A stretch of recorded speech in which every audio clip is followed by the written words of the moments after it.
Hey, welcome to Playing for Keeps, the show where we take a deep dive into emotional intelligence, sex, love, adult attachment theory, mental health, therapy, and everything in between that creates great relationships. Your host, DJ, is a certified life coach and emotional intelligence practitioner. She's here to be of service to all the listeners interested in love and relationship. Now, here's your host, DJ.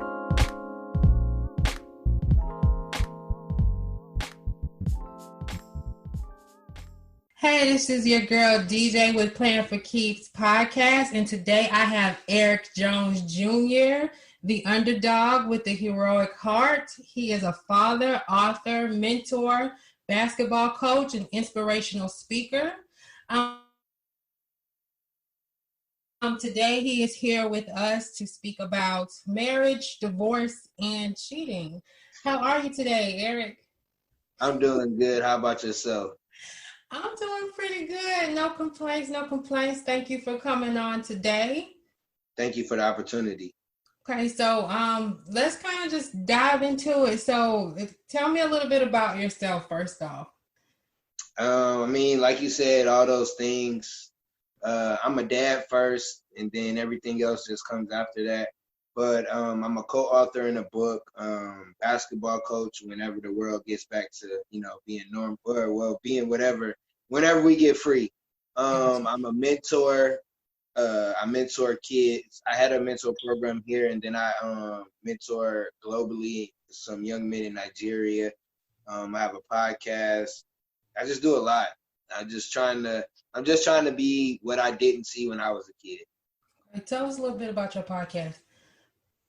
It's a Jones Thing. It's basically life lessons and experiences from myself and giving you the perspective on it. And sometimes I have guests on, and with the guests, it's a particular topic. I like having guests because you get to know people and get different lessons and different things from people. I thought about having a co-host. I don't know yet because I got to have somebody with the same energy as me. And I kind of want one that lives here so we can work together rather than, someone virtual. Got you. Okay. So today you want to talk a little bit about divorce, cheating, marriage, all of that stuff. Tell us a little bit about just your relationship. I'm assuming you were in a marriage. How long were you married? 2 or 3 years. 2 or 3 years. I don't know. It went quick and it ended quick. Oh, so how long did you guys date? Oh, we dated for 5 years. Okay, so no, it didn't go quick. I mean, the whole relationship and all seemed like that's a pretty long time. So tell me a little bit about like the dynamics like in the beginning.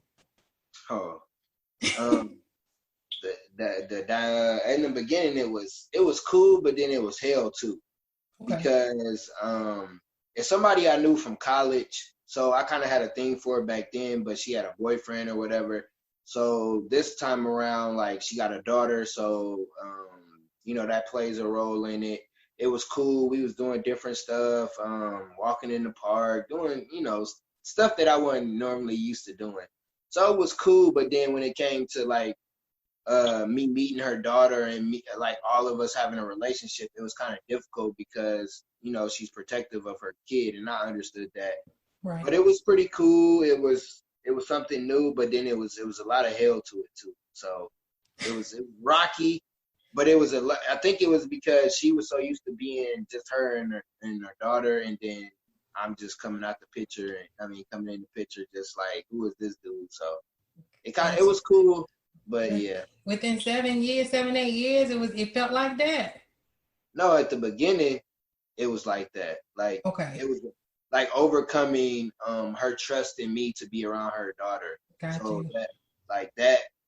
that took a long time. It was a lot to it because I had female friends, like best friends, like that's my sis, and we had a weird relationship. So that not a weird like negative, but a weird like our own relationship, and so that played a role in it. So I had to overcome me having a best friend as a female, like in her family, like my family. It was just a lot going on. A lot. Okay, so let me ask you this: like you said, in the beginning, you were doing things that you normally wouldn't do, like usually the female has to be pretty special for a dude to do things that they normally wouldn't do. Like, what was it about her that stuck out to you that made you want to do these things and be that guy? It wasn't particularly anything she necessarily did. She was just different from what I was talking to. Like, I was like, the female before her was cool, but she had a little ratchet in her, and I don't really do like. So it was just something different. It was like, it wasn't all about sex. It wasn't even about sex. It was about everything else. So that, I think that play, it was like a challenge. Like, all right, let me see how this gonna go. Let me do these things. Oh, okay, this kind of cool. This, it ain't bad. So that's kind of the reason why. So how did y'all move from the beginning of like the trust issues and the family issues and all that stuff into, I guess, the part where you guys got married? So with the trust issues, like with her daughter, I don't know, I always have a thing for kids, so it wasn't that hard for me, but it was like just her moments or different stuff, because she had a rough childhood. So that played a part in it. With my friend, one time I forgot which one of their birthdays it was somebody's birthday. I'm like, you going, I think it was my ex birthday. I told my friend, you going to her dinner. Like, you not going to continue to be my friend, and you not going to continue to be my girl, and y'all can't be friends. So I made them go hang out, and then they became friends. It didn't end up that way at the end, but they were friends for a good portion of our relationship. So that's what I did with that. Okay. And then we just was learning. We were just building and doing stuff that I didn't normally see people my age doing, like counseling and going to marital like fun events and stuff like that. So we started doing that, and I started to see men that are married, and I'm like, are these men successful as married? I know I'm gonna be successful, so I need to get married. So it opened my eyes into that. So that kind of how I got to the marriage part. So did you guys start counseling before marriage, or was that during the marriage? No, we didn't do nothing in marriage. It was before marriage. Like, we did the premarital, but then we were like in a community of people that were married, getting married, single, and we just were learning different things, like, to help us.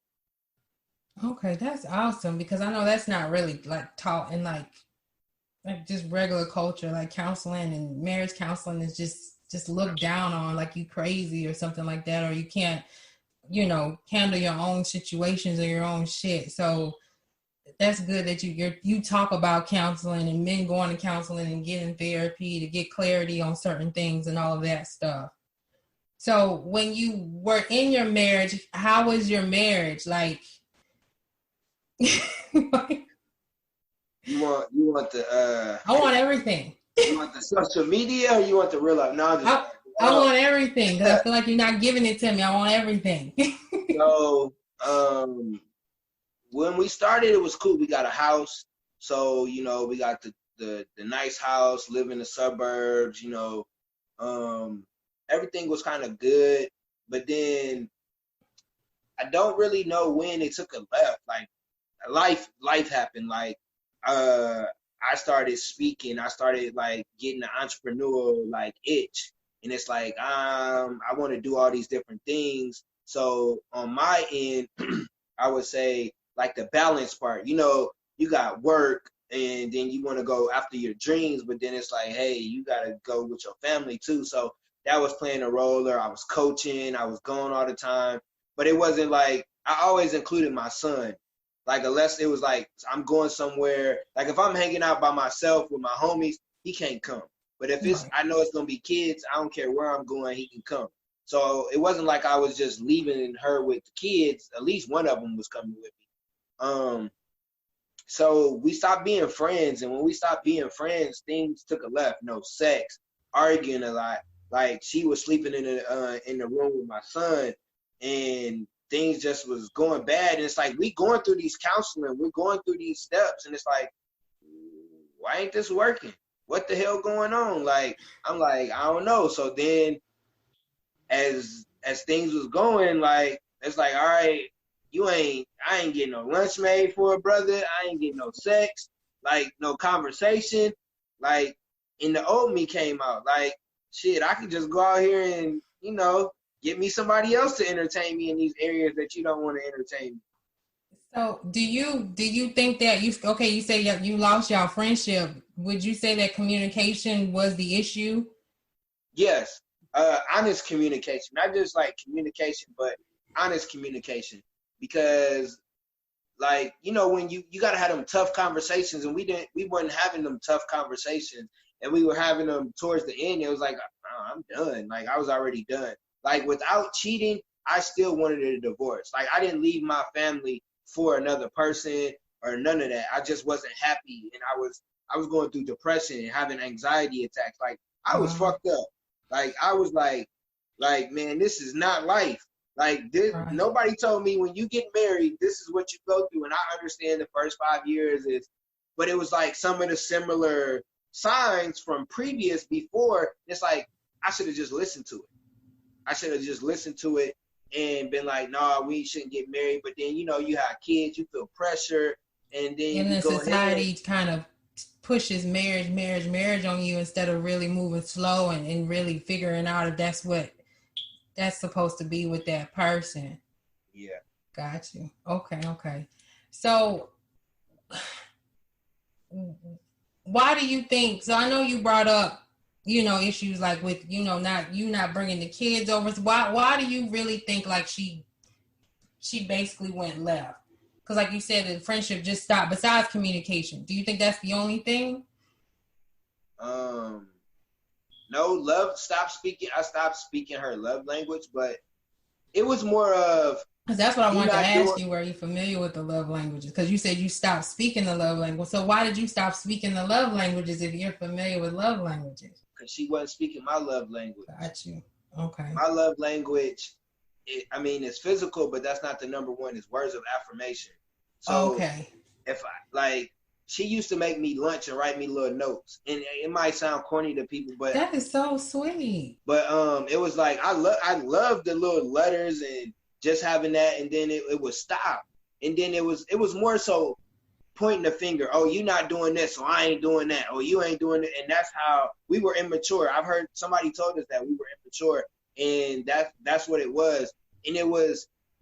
I was working towards getting better. Like, I didn't know a lot of these things about marriage. I'm learning it on the go. So I'm doing stuff, but I wasn't moving fast enough. She got back in her, I'm independent. I don't need you for nothing. I got this.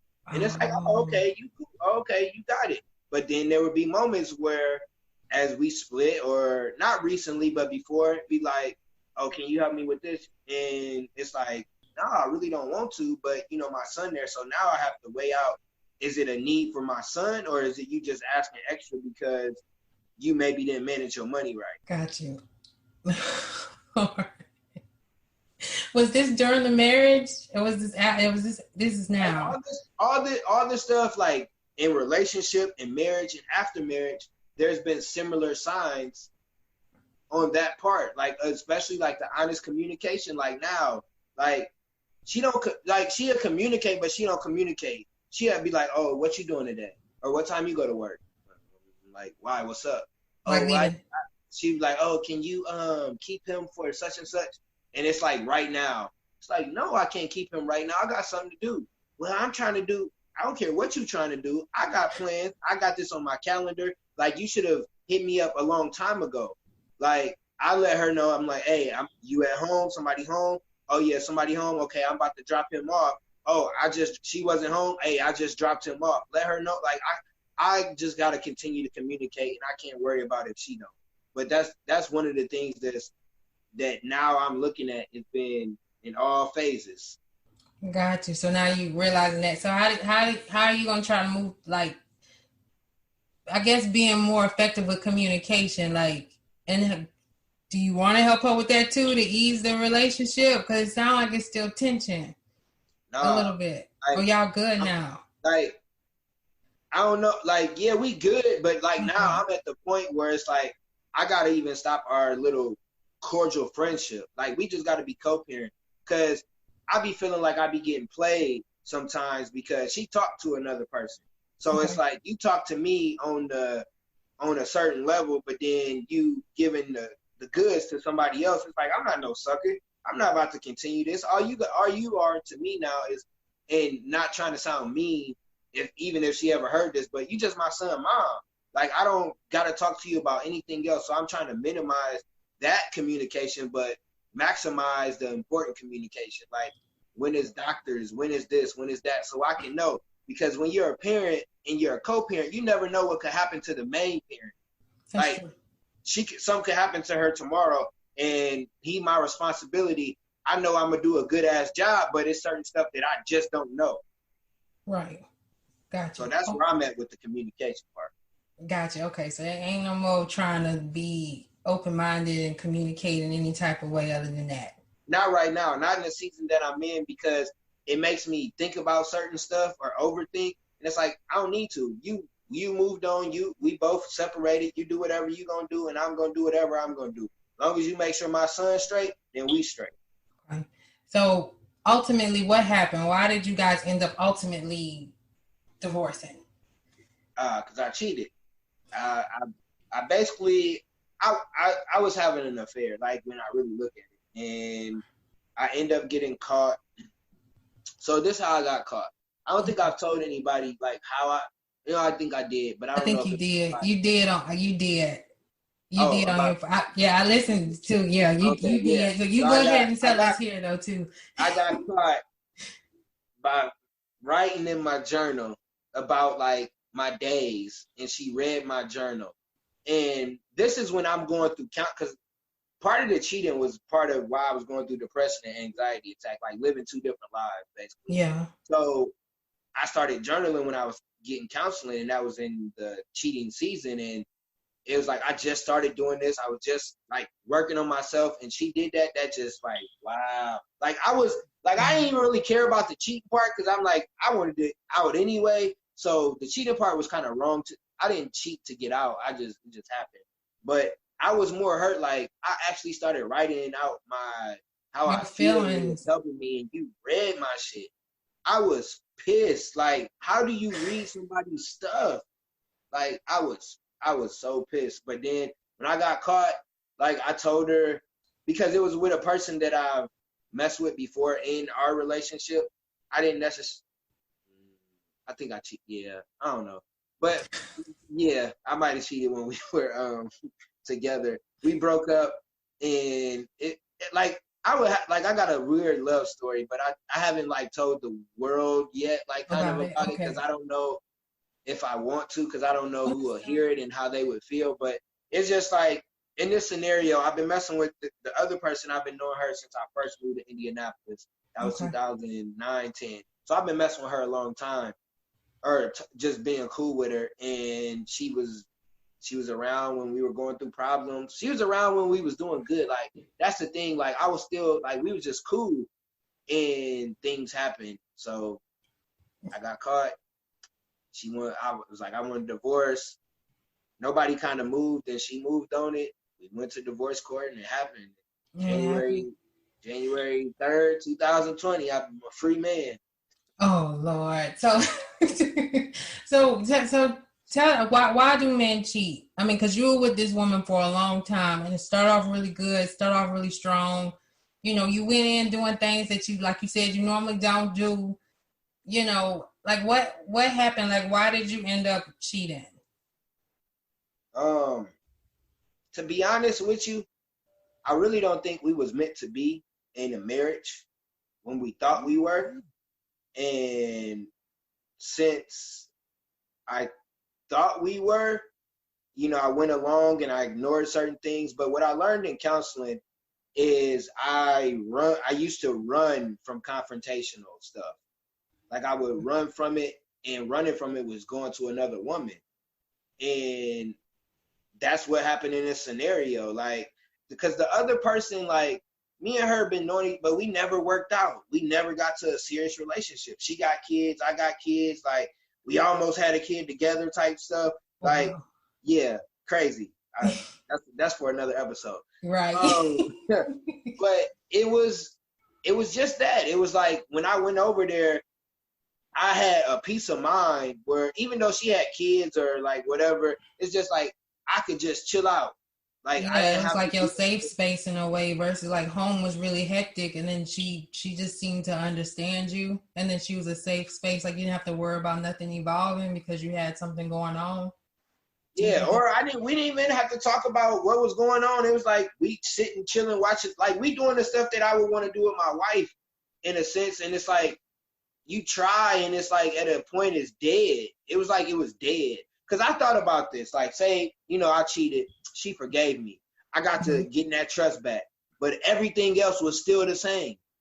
What would have been the point to go back? That's what I looked at. Like, and it's that way now with us communicating with being co-parents. It's like, shit's still the same. I don't got time for that. Like now I got my own place. Like I'm good. I don't got to answer your phone call if I don't want to. Like I don't got, you know what I'm saying? Yeah. I'm at peace because I don't have to do anything I don't want to. And people do whatever they want to, and then they expect you to do whatever they want to. And it's like, hell no, you do what you want to, I'm gonna do what I'm gonna want to. And Yeah. that's how I was in a marriage. Like I finally was free. Like I was able to be me without feeling like she was my mom.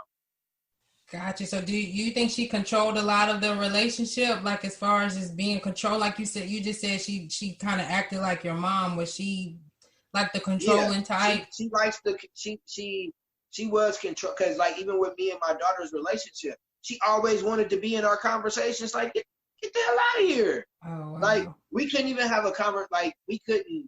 Like when it came to that, it's something different. I ain't gonna put her like she has trouble with her mom when she was younger, so that affected her as an adult. So that kind of played a role in it, which I understood.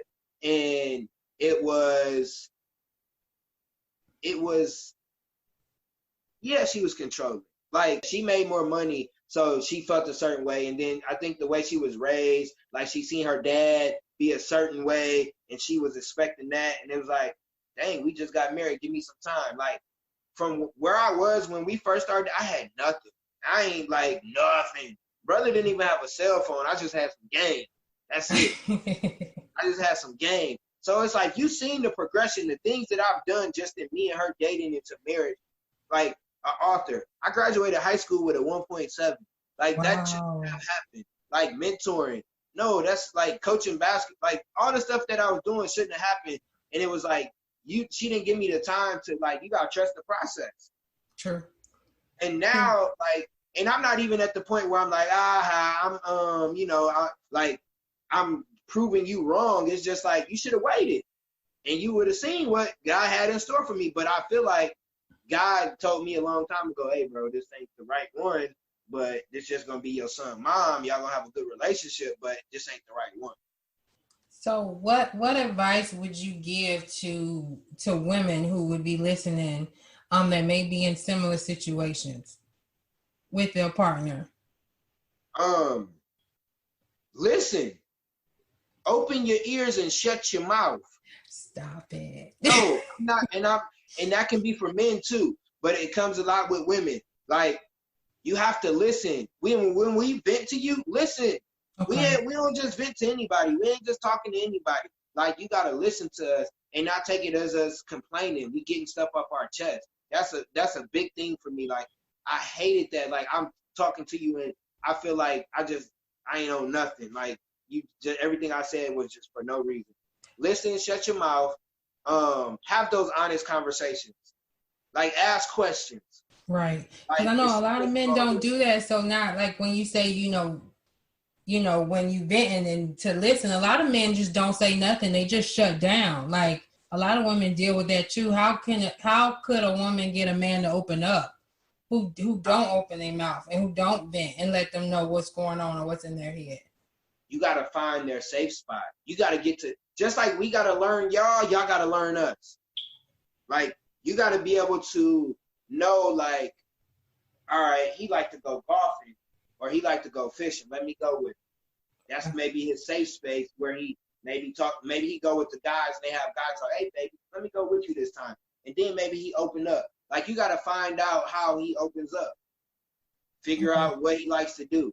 And then kind of be a part of it. Just like y'all want us to be a part of everything. Y'all like, oh, come on, let's go get my feet done. Okay, I'm coming with you. Find out what he like to do and then kind of join it and learn it and then sneak in them questions or figure out. Or, when you cool with the friend, You be like, with one of his homies, like, ask him, like, hey, how y'all be getting to talk to him? Like, he don't be talking. You gotta Right. like study that person just like y'all want us to study you. Okay. So as far as, so we all, take fault to some degree in all of our relationships. What would you say you learned from your past relationship that you carry on now? What do I like, bad or good? Any. Growth, personal development. Like, I've been working on that since like 2016, and it's continued to help and getting closer to God. That's one of the things we stopped doing. Excuse me. We stopped putting him first, and that's what I've been doing. Like, from the 2 years of like the splitting stuff and like everything, like I put him first, and like he's like, it's been crazy the year I've had. Like, what's up? It's just like I've been in a bad space, like in stuff, but he's always been there. So that's part of the thing. And then just continues to learn, like self-assess. Like, what did I do wrong? I don't want to, like, when I be talking, I don't want people to ever think, or even my son's mom to think that I'm talking about her. I'm just talking about our situation and how I felt on it. But just work on me, be a better me, because when I'm a better me, then the situation is better. Okay, awesome. So, when I asked you what's the hardest lesson you learned in a relationship and how do you apply it today, you said take myself out of things and skip my feelings and other people's feelings. What did you mean by that? Because, so say I had a bad day at work, and I come home. I'm on my feelings because I'm mad as hell from work, but I can't take that out on my girl.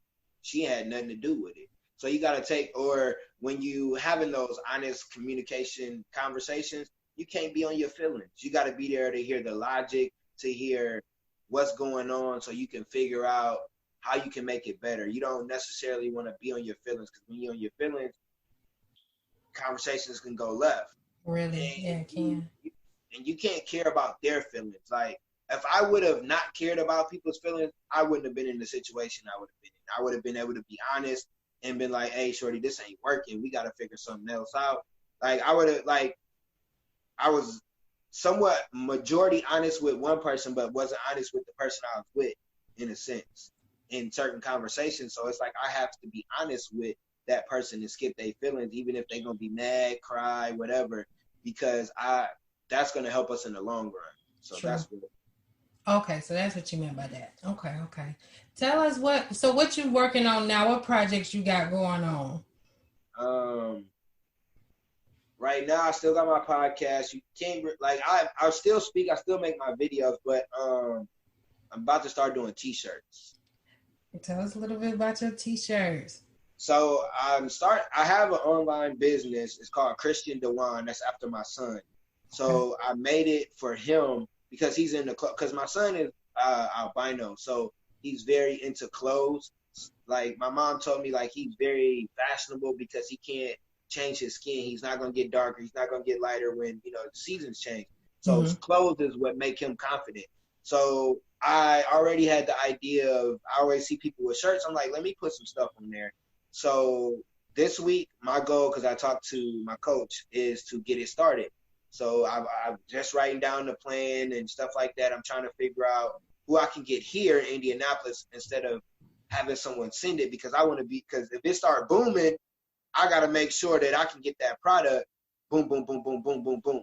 So just positive t-shirts. That's what I'm doing with that. Eventually, I'm sure he'll take over and he'll have his own clothing line. Awesome. At some point, I want to do shoes too. So that's what I'm on right now, because I need some more income. That's I know how that is. Me and you both, we on the same boat. So I want to tell back and ask you one more question.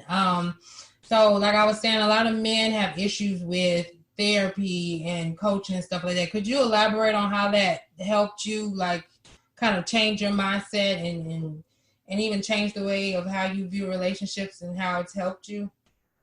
So as I've got older, I've understood you got to have certain people in your life for certain things. Everybody isn't for everything. So In 2016, I joined Eric Thomas Community. He's the #1 speaker. So I ended up getting a coach. Coach was cool. All my coaches been cool, but it was more business. And I'm a little dude from the hood. I don't know nothing about nothing. So y'all telling me all this is new to me. I think I was about to get married. So I'm going through just learning everything. And he wasn't for me. He didn't take it no way. Then I got another coach. He was good. He was helping me, but he wasn't helping. Like they weren't showing me how to work from the inside out. So then I ended up getting a coach. I heard his story and I was like, man, he basically got a story kind of like mine. And he like an uncle. He like one of them uncles that you got that's gonna drop game on you, but he gonna keep it honest. Okay. And he started helping me from the inside out. And when I started working on the inside out, I was like, oh, I look at life different. I look at things different. That's why I was able to go to counseling, because a lot of men that's in our community go to counseling. I'm like, let me try it out. It was the best thing I ever did. I love Mondays. I love getting off work and going to counseling because I was learning so much about myself. And awesome. You got to have accountability in your life too. Like as men, you got to have somebody to keep you accountable in certain areas. Like I have a brother that keeps me accountable for reading my Bible and taking notes every morning. And I have a certain time that I got to send it to him. And he challenged me to do it every single day and do it a certain way. Then he challenged me to pray for an hour every day. Wow. I've been praying. It hasn't been consistent hour, but sometimes it is, but I've been talking to God more. So then I got like a financial coach. I got a life coach. I got different people that help me in different areas because I don't know nothing. Like I know stuff, but I don't know nothing because I'm not where I want to be. So I learned from different people and it's been helping me out because your homies only going to take you so far. Them OGs in the hood only going to take you so far because they only went so far. And you got to get people that's been through what you've been through. Everybody ain't for you. So don't just go get a coach because of the name. Don't go out there because, oh, yeah. And it ain't the coaching program for you. You got to get somebody that's going to put their foot on your neck and get you back on your shit and get you back to doing what you need to do for you. Skip everybody else, but for yourself. And counseling, don't think of it as something weird. It'll help you. It'll help you with some of the problems you think smoking and drinking will help you with, or having sex, or whatever drug you use in your life. Counseling to help you stop that. Got you. Thank you for that information. Could you let the audience know where they can find you? On Instagram, Eric Jones Jr. Speaks. It's a Jones Thing podcast. Facebook, just Eric Jones Jr. because my Facebook was hacked like 2 weeks ago, so I got to start all my stuff over. LinkedIn is Eric Jones Jr. and Twitter is Eric Jones Jr. 317. I think. Awesome, and all of that will be in the show notes. Thank you for coming on, Eric. Oh, thank you for having me. No, most definitely. And thank you to all the listeners out there that are listening. And until next time. Thank you for tuning in to today's show. If you liked this podcast, please download and subscribe. If there's anything you would like to talk about in regards to relationships, or would like to be a guest on the show to speak on relationships or get advice, you can always connect via social media at Playing for Keeps or email DJ at info@p4kdating.com. Thank you for tuning in, and bye for now.